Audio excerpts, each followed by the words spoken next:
Chilli powder అన్ని రకాల వంటలకు పచ్చళ్లకు సరైన chilli powder. No colour, no chemicals.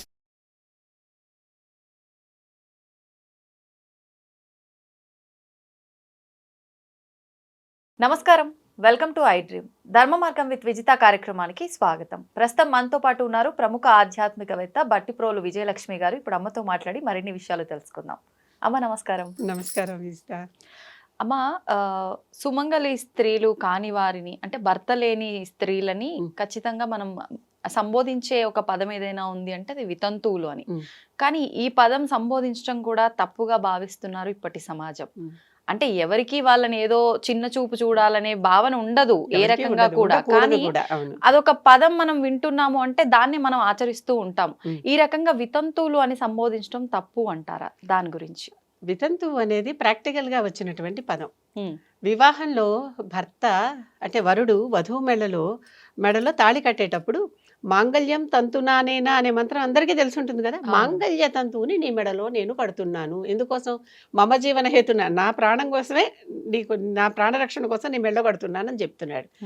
భర్త చనిపోతే ఏమవుతుంది? భర్త కట్టిన ఈ తంతు ఉందే, ఇది లేదు, ఇంకా అది తీసేస్తారు. తంతువు లేదు కనుక వితంతువు. ఆ పదం అలా వచ్చింది, ఆ సంస్కృతం పదం అది. తంతువు లేదు కదా, ఇప్పుడు ఆ తంతు ఏది లేదు కదా, అది లేదు కనుక తంతువు లేనిది ఏంటి? వితంతువు. అంటే ఏది కూడా అనవసరంగా మనం వాడట్లేదు, ప్రతిదానికి అర్థం ఉంది. ఒక వెర్బ్ నుంచి వచ్చినటువంటి ఒక పని, ఒక పదం అంతే. అంతేగాని దానికి దోషాలు లేవు. ఎవరిదైతే ఇలా భర్త తంతువు కట్టి తంతువు నుంచి మళ్ళీ విడిపడిన వాళ్ళని వితంతువులు అంటారు.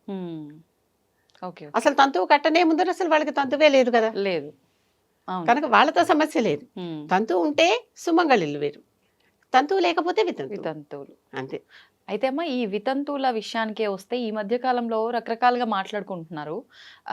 వీళ్ళు అసలు పూజలు చేయకూడదు, వ్రతాలు ఆచరించకూడదు, పూజలు చేసుకునే దగ్గర వాళ్ళు ఎటువంటి హడావిడి చేయకుండా దూరంగా ఉండాలి, మామూలుగా ఎటైనా వెళ్ళేటప్పుడు వచ్చేటప్పుడు వీళ్ళు ఎదురు పడకూడదు, అపశకనము అని చెప్పి ఒక్కటేమిటమ్మా రకరకాలుగా మాట్లాడుతూ ఉంటారు. అంటే మంగళసూత్రం మెడలో పడకముందు ఆవిడ ఓకే, పడింది అది ఏదో దురదృష్టవశాత్తు తీసుకెళ్ళిపోయాడు భగవంతుడు అంటే ఎక్కలేని దరిద్రం ఈవిడ నెత్తినే వచ్చి కూర్చుంటుందా అమ్మ? అసలు ఇది కరెక్టే అంటారా? ఈ విధానం అంతా కూడా ఆలోచించి, ఈ విధానం అంతా తప్పు, ఈ భావనలన్నీ తప్పు అని చక్కగా ఆ అమ్మవారే స్వయంగా చెప్పింది. దశ మహావిద్యల్లో ఒక రూపం వితంతు రూపం, ధూమావతి ఆవిడ పేరు. ఆ ధూమావతి తెల్లని వస్త్రాలు ఇలా, అంటే సంస్కారం లేని జుట్టు వేసుకుని ఉండి ఆవిడ చాటా చీపురుతో చెత్త ఎక్కడున్నా ఎత్తేస్తూ పారేస్తూ ఉంటుంది. అంటే మన జీవితాల్లో ఉన్నటువంటి చెత్తని ఎత్తేసే దేవత ఆవిడ. మన జీవితాల్లో మనకు అక్కర్లేనివి కనుక ఈ ధూమావతి దేవతని ధ్యానించేటప్పుడు నా దరిద్రాన్ని తీసేయి, నా కష్టాన్ని తీసేయి అని అడగాలి. కానీ నాకు లాభాలు ఇవ్వు, నాకు డబ్బులు ఇవ్వు, నాకు చదువుని ఇవ్వు అని అడగకూడదు. ఏది తీసేయాలో అది చెప్పాలి. ఎటువంటి దుర్గుణాలు ఉన్నాయో అవి అడగాలి, అవి తీసేయి. ఓకే, కాలు నొప్పి ఉంది, నా కాలు నొప్పి తీసేయమ్మా అని అడగాలి. ఆరోగ్యాన్ని ఇవ్వమ్మా అని, అంటే రివర్స్ లో అడగాలన్నమాట అడిగేది. ఎందుకంటే ఆవిడ చాటా చీపుడుతో అన్ని ఎత్తిపారేస్తోంది. అమ్మవారే ఆ రూపంలో ఉన్నప్పుడు తప్పే ఉంది. అవును, ఆవిడకి పూజిస్తున్నాం కదా. దశమహావిద్యల్లో ఆ విద్యను కూడా విద్య అంటే శక్తి అని అర్థం. అంటే ఉద్దేశం ఏంటమ్మా? అంటే సమాజానికి ఇలాంటి ఒక మెసేజ్ ఇవ్వడం కోసమైనా అమ్మవారు అన్ని రూపాల్లోనూ అందరిలోనూ నేనున్నాను అని చెప్పింది. అసలు అమ్మవారి లలితా సహస్రనామంలో చెప్తే ప్రతి చోట చాకలి దానిలో నేనున్నాను, వేసెలో నేనున్నాను, చండాలికలో నేనున్నాను, చెప్పులు కుట్టేదానిలో నేనున్నాను, కుమ్మరివాళ్ళలో నేనున్నాను, లేనిది ఎక్కడా అన్నిట్లో నేనున్నాను అని చెప్పింది ఆవిడ. అలాంటప్పుడు వితంతు రూపంలో ధూమావతి అనే ఒక విద్య రూపంలో, మహావిద్య, పైగా దశ మహావిద్యలే, 10 మహావిద్యలు, మహాశక్తి రూపంలో ఆవిడ అక్కడ కూర్చొని ఉంది. కనుక వీరిని తక్కువగా చూడటం కానీ, అమర్యాదగా చూడటం కానీ చాలా తప్పు. వాళ్ళకు కూడా తాంబూలం ఇవ్వచ్చు, తప్పు లేదు. వాళ్ళు బొట్టు పెట్టుకుంటే పెట్టుకొనివ్వండి, మీరు కూడా పెట్టిన వాళ్ళకి మీకు అభ్యంతరం లేనంత వరకు వాళ్ళకి మీరు బొట్టు పెడితే తప్పులేదు. ఎందుకని? బొట్టు ఎప్పుడు పెట్టుకుంటున్నాం? పురిటిమల అయిపోగానే పెట్టుకుంటున్నాం. అవునా? అప్పటి నుంచి పెట్టుకుంటున్నది. భర్తతో వచ్చినవేంటి? మంగళసూత్రం, నల్లపూసలు, మెట్టెలు, ఈ సీమంతంలో పెట్టుకునేటటువంటి కుంకుమ. అప్పటి నుంచే కదా వీళ్ళు శ్రీ మహాలక్ష్మి స్థానం వచ్చింది. సీమంతంలో పెట్టుకునే కుంకుమ ఇట్లాంటివి తప్పితే మిగిలినవన్నీ చిన్నప్పటి నుంచి ఉన్నాయిగా. అవును, అవి భర్త వచ్చి ఇచ్చినవి కావు ఎవరికి కూడా. అవును, కనుక వాటిని కంటిన్యూ చేస్తే దోషం లేదు.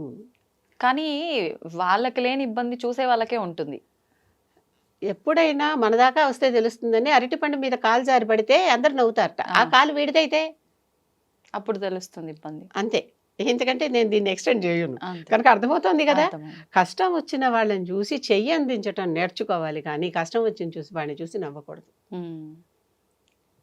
అది నిజంగానే వాళ్ళకు ఒక ఇబ్బంది వచ్చింది. అవును. ఆ ఇబ్బంది వచ్చినా వాళ్ళేగా, వాళ్ళలో ఉన్న ఏ శక్తి పోయింది? తంతువు తప్ప. అవును. తంతువు తప్ప వాళ్ళలో ఉన్న అంతకు ముందర వాళ్ళకి ఎన్ని కెపాసిటీస్ క్యాపబిలిటీస్ ఉన్నాయో ఉమ్. అన్నీ ఇప్పుడు ఉన్నాయిగా. అంతే కదా. ఏ ఒకటి పోయింది అవును. అంటే తోడు అనేది వాళ్ళ మనసులో భావన అది పోయింది. ఉమ్. వాళ్ళు మిస్ అవుతారు, ఖచ్చితంగా మిస్ అవుతారు. ఇన్నాళ్ళు నాతో ఉన్నవాళ్ళు లేరే అనేటటువంటి భావన ఉంటుంది. ఉంటుంది. అలాగని వాళ్ళు పూజ చేయకుండా నిరాదరించబడ్డ వాళ్ళు కావద్దు. ఉమ్.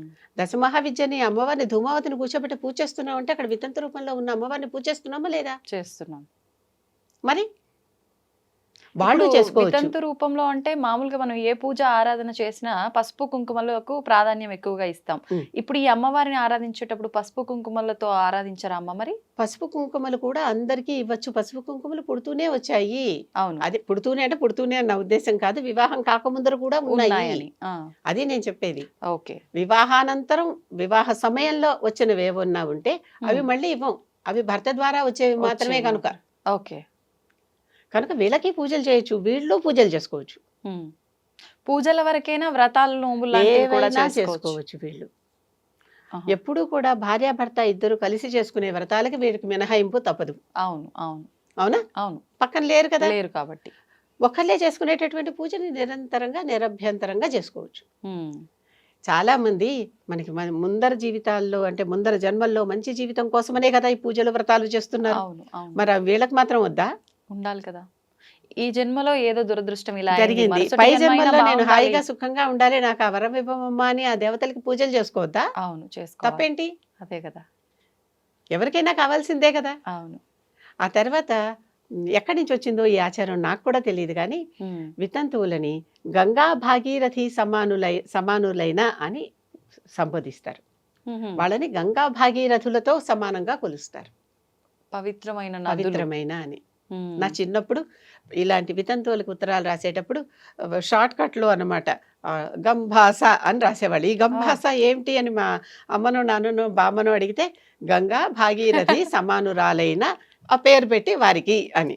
ఓకే. ఓకే. అదే సుమంగళులకైతే మహాలక్ష్మి సమానురాలైన అని రాసేవాళ్ళు. ఉమ్. మలస ఉహుం. మహాలక్ష్మి సమానురాలైన అని. అంటే ఈ తేడాలు ఉన్నాయా? ఉన్నాయి. కనుక వాళ్ళని గంగతో భాగీరథితో పోల్చి చెప్పారమ్మా పాతకాలంలో. ఉమ్. మధ్యలో ఎక్కడి నుంచో పైత్యాలు వస్తాయిగా, వస్తాయి. అవి వచ్చి పెచ్చు మీరిపోతున్నాయి. అవును. పెచ్చు మీరిపోతున్నాయి. ఎక్కడో చోట ఎవరో ఒకళ్ళు, ఇప్పుడు నేను చెప్పిన దాంట్లో ఎవరికైనా ఏమన్నా అభ్యంతరంగా ఉంటే వాళ్ళు అది ఎక్కడ చదివారో వాళ్ళు చెప్పాలి. ఉమ్. వాళ్ళు ఎక్కడ చదివారో, ఎక్కడ చూసారో, ఎక్కడ దీన్ని తెలుసుకున్నారో తెలుసుకున్నారు. ఆ గ్రంథం మనకి ఇస్తే మనం కూడా చదివి దాని గురించి ఫర్దర్గా స్టడీ చేద్దాం. తప్పే ఉంది, నేర్చుకోవటం ఎప్పుడు తప్పు కాదుగా. అంతే. కానీ అమ్మ ఒకప్పటి కాలంలో ఖచ్చితంగా హస్బెండ్ చనిపోయిండు అనంటే బొట్టు, గాజులు, పువ్వులు ఇవన్నిటికీ దూరం చేసి ఒక తెల్లటి వస్త్రం కట్టి అవసరమైతే కొన్ని సందర్భాల్లో గుండు కూడా గీయించి అలా చేసేవారు అని చెప్పి. అంటే ఇది ఒకవేళ శాస్త్రంలో మీరన్నట్టు లేకపోయినా ఏదైనా ఆచారాలలో ప్రాంతీయ ఆచారంగా అలా ఆచారంలో ఏమైనా ఏర్పడటానికి వచ్చిండొచ్చా? కారణం వీళ్ళు ఇంకా చక్కని మంచి వయసులో ఉన్నప్పుడు ఉమ్. ఈ వయసులో ఉన్నటువంటి వారిని చూసి ఇతరులు ఏమి వీళ్ళతో దుష్ప్రవర్తన చేయకుండా ఉమ్. వాళ్ళని ఆకర్షణ లేకుండా చేయటం. అవన్నీ తీసేస్తే ఆకర్షణ అంటే ఉంది. అక్కడ వీళ్ళ శ్రేయస్సు కోరే, శ్రే- బాగు శ్రే- కోరే. శ్రేయస్సు కోరి చేస్తున్నాం అనుకుని చేశారు. ఉహుహుం. అది శ్రేయస్సు అయిందా లేదా మనకి తెలియదు, తెలీదు. కానీ కానీ అదొక కోరిక అదే. మూఢనమ్మకంగా రాను రాను ఇలా తయారైంది. ఎక్కువైపోయింది. ఉమ్. కొంతమంది వాళ్ళంతట వాళ్ళే నా భర్తే పోయాక నాకేం వద్దని చర్చించేస్తారు. అది వాళ్ళ ఇష్టం, వాళ్ళ పర్వాలేదు. ఇష్టం. అవును. తప్పలేదు, వాళ్ళ ఇష్టం. అవును. వద్దంటానికి మనం ఎవరం? అంతే కదా. ఈ సతీ సహగమనం కూడా అంతే. అందరూ చేయలా, కొంతమంది చేస్తే అందరికంట కట్టేస్తున్నారు. ఉమ్. కుంతి బతికే ఉందా? కౌసల్య, సుమిత్ర, కైకేయి బతికే ఉన్నారా? అంటే ఆ యుగాల్లో లేవు, అప్పట్లోనే. ఆ, త్రేతా ద్వాపర యుగాల్లో లేవు. లేవు. మరి ఎక్కడి నుంచి వచ్చినాయి? మధ్యలో కలియుగంలోనే. మధ్యలో ఎక్కడో వచ్చింది. ఎలా వచ్చిందో, ఎందుకు వచ్చిందో అనే రీసెర్చ్ తెలియాలి. తెలియటం అంటే ఏమైంది? మధ్యలో వేరే ఇతర ధర్మాల వాళ్ళు వచ్చి మనల్ని పాలించటం వల్ల మన చదువు వాళ్ళకి ఒక రకమైన ఈర్ష్య కలిగి ఈ గ్రంథాలన్నిటిని తీసేయటం వల్ల మనకు ఆ సమాచారం మధ్యలోది మిస్ అయింది. మిస్ అయింది. కానీ ఏంటి ఎక్కడో చోట వాస్తవం అనేది ఉంటుంది. ఒక క్వశ్చన్ మార్క్. అక్షరం కదమ్మా అది, అవును. విద్య అంటే అక్షరం కదా. అవును. నాశనము కానిది ఆ క్షరము, క్షరము కానిది అక్షరం. ఎక్కడో చోట ఉంది, అది ఉంది. మనకి దొరకాలంతే. అంతే. ఉం. ధన్యవాదాలమ్మా.